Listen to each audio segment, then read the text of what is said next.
Welcome, welcome. It's Mud Dog with the Texas Space Navy bringing you another Star Citizen video. And today I want to talk about Star Citizen Alpha 318. They're calling it Lasting Legacies.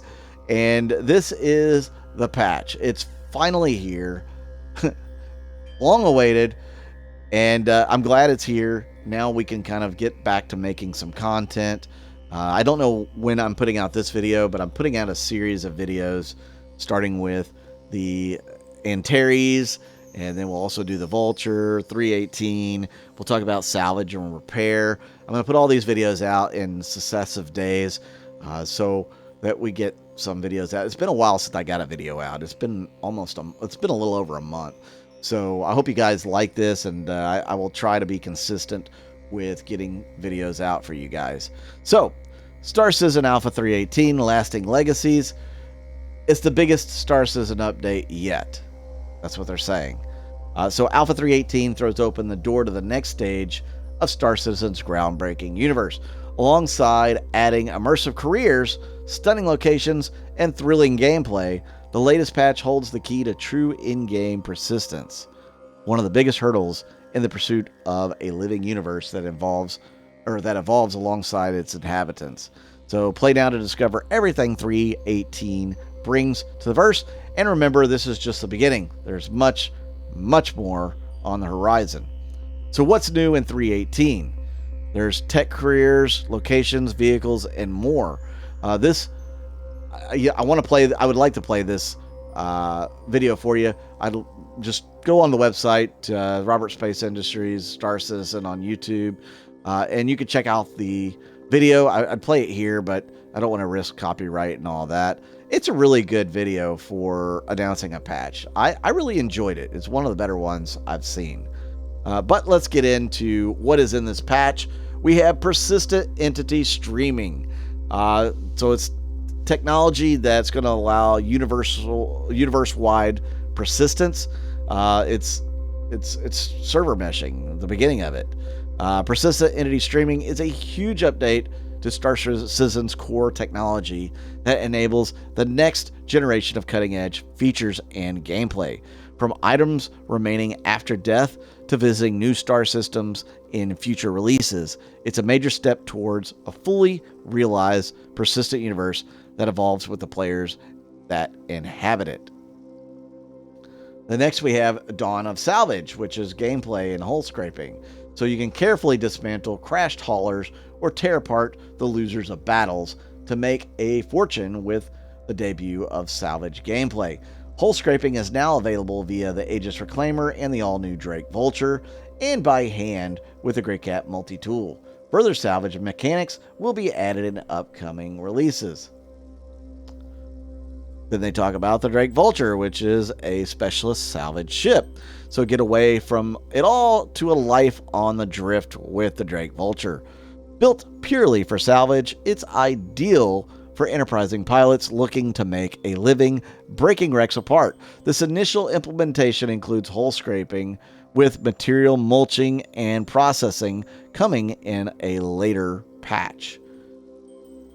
They also bring in soft death to 318. So it's a version of gameplay with vehicle immobility.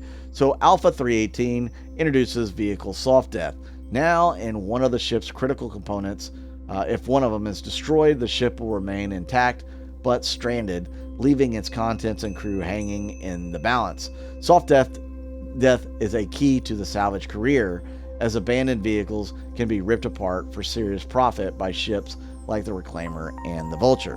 It's also super important for future gameplay as well. All sorts of types. But it's definitely salvage. We also have the RSI Scorpius, which is a new vehicle. It is EMP equipped, heavy fighter. It's also got the quantum interdictor. Or quantum, I guess, not snare, because that's the interdictor, but it's the device that will keep people from using their quantum. So the Antares takes the already deadly RSI Scorpius fighter and outfits it with a devastating EMP generator and a quantum jammer.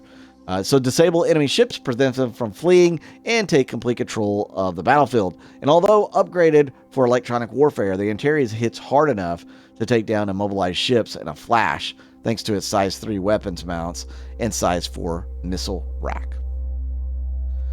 The cargo system refactor. This has been a long time in the making as well. So it's a complete cargo mechanic rework. Finally, it was made possible by persistent entity streaming. This long-awaited refactor physicalizes cargo boxes and crates, allowing them to be picked up and moved in real time. While vital to ships like the Amisk Hull series, it also makes piracy more lucrative as cargo persists wherever it's dropped. Then we have the Gen 12 graphics renderer. So this technology is the next gen update to the graphics engine. Like persistent entity streaming, Gen 12 is a hugely important update to Star Citizen's core engine. This initial version renders all transparent geometry, but will ultimately deliver vastly improved performance and visual fidelity in coming patches. Gen 12 is also the foundation of the Vulcan API, Star Citizen's cutting-edge graphics platform currently in development. And then natural wonders, they have locations like sand caves and rivers that have been added. The sand cave networks are now waiting to be explored across the system. Alongside hosting various new existing missions, they feature a unique harvestable that can be foraged and sold for profit. Plus, more rivers and lakes have been placed around Microtech alongside the debut of rivers on Hurston. So definitely want to check those out. Secrets of Daymar, the location of the 600I and Mercury settlement. All new derelict settlements have landed on Daymar, this time made up of the remains of the Origin 600I and the Crusader Mercury. Like the previous settlements and those coming soon, it features new missions that challenge players to clear out enemies, assassinate specific targets, recover items, and more. Correa reactivation, location update to security post Correa space station. This post has been abandoned for some time. You were able to go there and knock out any kind of crime stat you used to have using the terminal. And, of course, it was kind of a... you would get into some fights there because it was kind of a open fly zone, so to speak. So one of Stanton's classic locations has been given a makeover with new missions and gameplay vital to the security of the system. The station is now protected by a full-time Crusader security who, alongside guarding the fabled crime stat terminal, have begun storing confiscated materials and contraband around the place. So if you're a bad guy, you can go over there and steal some contraband and all that, take out the guards, etc., hack your crime stat. All that's going to be available there. Then we also have all new missions, gameplay like new missions in Orison and Klesher. So planning and productive meeting at Orison's Inspiration Park after a defeat of the Ninetales Outlaw Gang. Well, think again. In Alpha 318 introduces new combat missions across the business sector platforms. And for those on the wrong side of the law, doing hard time just got a lot easier. Now, guests of Klesher Rehabilitation Facility on Aberdeen can enjoy new ways to reduce their stay, including collecting and handing in contraband. Then we have the high-speed thrills. So new locations or new racetracks all along the system.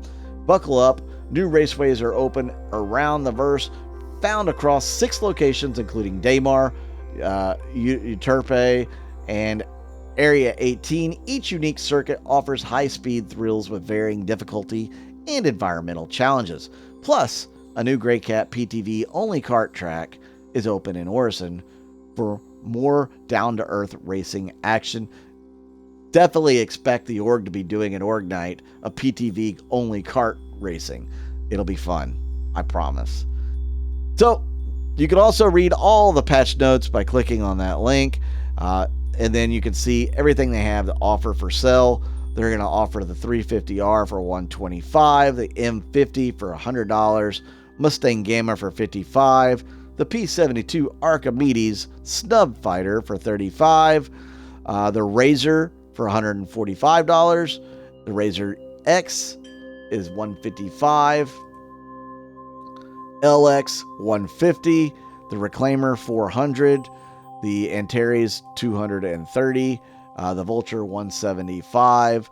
As you know, you can get those for war bond pricing a little cheaper. But there you have it. That's 318. Just a quick rundown of what they are offering. I'm excited. I'm ready to get in and dive into the game. It's been a while since I've actually dedicated much time to playing Star Citizen for multiple reasons. But now that we have a lot of content experience, I hope to bring you guys a lot of different content videos. So let me know what you think down in the comments down below. Please make sure you hit the like button and subscribe button. Check out my Patreon and YouTube members, as I certainly do appreciate anybody that views the channel. I really do appreciate you guys who contribute as well, and it's going a long ways right now to help me out. So thank you so much for all you guys who are donating to the cause. With that said, I'm Mud Dog with the Texas Space Navy, and I'll see you out in the verse.